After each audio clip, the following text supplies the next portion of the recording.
I went from feeling like a passenger in my life, like feeling like I had no control. I was on a predestined path. I was earning whatever I was earning and I had no say in it. I'd almost convinced myself that there was no other way to live. And then I did these 6 things and have completely changed the trajectory of my life. I feel more in control now. I've even started earning more money and I have renewed sense of purpose and drive to achieve my new dreams. Let's dive into what those 6 things are. So what is a life change? If you look at my life now, you might be like, oh, Remy, nothing's changed. But actually, a lot has changed mentally. And I trust, because lots of things have changed mentally, that it will continue to change outwardly as well. I've had comments from my sisters, my husband, my friends, that I've got a renewed sense of passion and I'm just lapping it up. And these 6 things I credit to starting the ball rolling on changing my life. So the first thing was journaling and reading my Bible. That for me has been an absolute game changer. I think that sometimes we get so overwhelmed with what's going on in our minds that we don't really take stock of like where we've come from, what our original dreams are and what it is we want to do next. So it was probably the beginning of 2022. I got myself a new journal. I would read my Bible. I would journal daily. I'd get a lot, like almost like you're purging the mental load on paper. And because I'm a Christian, I would do it. I would pray at the same time. And it just filled me with a sense of peace. Now, it's a practice that I aspire to do every day and I don't quite get there. But I do know that when I've not done it for a while, I start sort of getting caught in overwhelm and anxiety. When I am doing it, it definitely brings me back a sense of peace. And then writing down what it is that I want out of life. Because again, I remember growing up, everyone's like, oh, do a, what they call them, New Year's resolution. And I did them for many years, but nothing would change. But actually, when I did it in the practice of journaling and looking at the big picture and looking what I can achieve this year, it's just given me like laser focus, but it's also given me optimism that I'm going to get there. And even that optimism and like seeing the small changes happen is such a motivator to keep going. The next thing I did was seeking help. So if you scroll down through my channel, you'll see that I've got a video on seeking help and the power of outsourcing and how we can't do it all. And I think that the way society has evolved over years, we've gone from sort of community-based to independence, but actually I feel like there's a flaw there. So I sought help. I sought careers counselling and careers coaching. I've sought coaching. I've sought therapy and all these things to unpack previous traumas, to unpack limiting beliefs and to challenge limiting beliefs and believe that you can actually do more. And doing those things has given me a renewed sense of purpose, given me an idea of that, and given me the belief that actually life doesn't end at 35, that just because I'd made a decision at 18, it doesn't mean that I can't pivot, I can't change, I can't have new dreams. And just like constantly hearing and reaffirming those sorts of messages just gives me a new vigor for life. Like, we're still young, we can make a change. I think I was reading a book and they were talking about a 68-year-old who changed her life around. And it's just those stories and those thoughts that you need to kind of inject into your belief system that will make you keep going and make you want to make positive change, because it's really not over. And that leads me very nicely into my next point, which is reading nonfiction. I started, before I never read nonfiction. Like, the idea of reading or listening to a book in the car was purely for me to just disengage, for me to escape what was happening in life. And definitely I would say that when I started reading nonfiction, again, I've got a video on my 5 best books. The first one I read was many years ago, and it was The 7 Habits of Highly Effective People.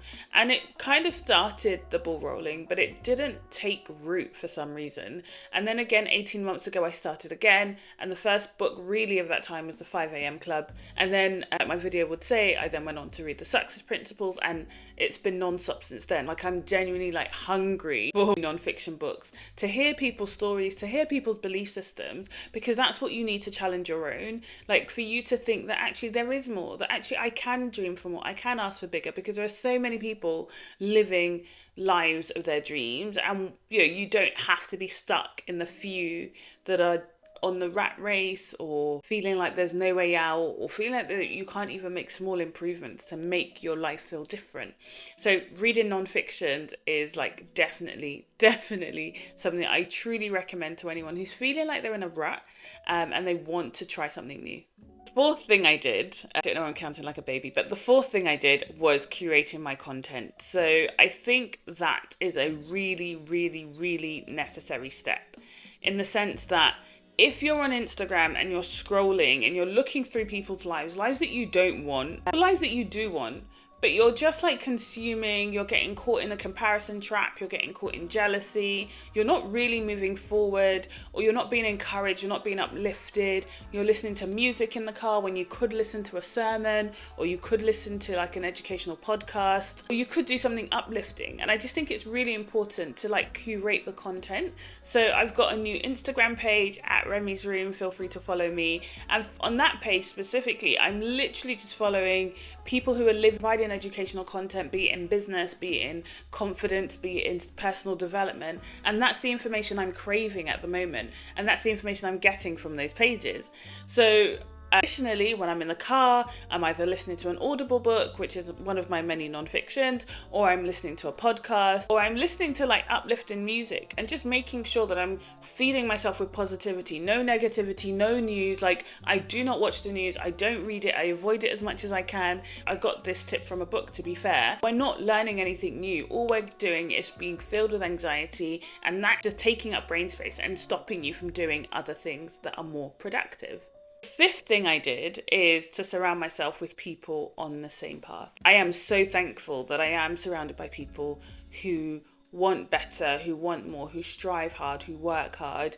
I'm surrounded by people who are really looking forward to getting to that next step in life, who are striving, who are hustling, who are doing different things, who are resting as well.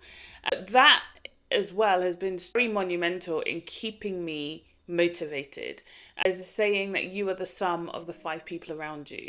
And it's a very harsh statement, because if you think about the 5 people in your circle, you're like, oh, I'm the sum of those. But actually, if those 5 people in your circle are also working hard, also trying to do better, also striving to do better, then actually you're in good company. And the best way to achieve this, I feel, the best way I've managed to achieve it, is to network, is to speak to the community you already have, because some people will be on their Zoom, so to say, but you won't necessarily know. My sisters and I started a mastermind amongst ourselves as accountability partners to talk about our various businesses that we're starting, our next step. And there is power in that, but there is also power in joining an external mastermind, which I've not yet done, and networking, going out into spaces where there are people who are doing things that are similar to what you want to do, and networking that way.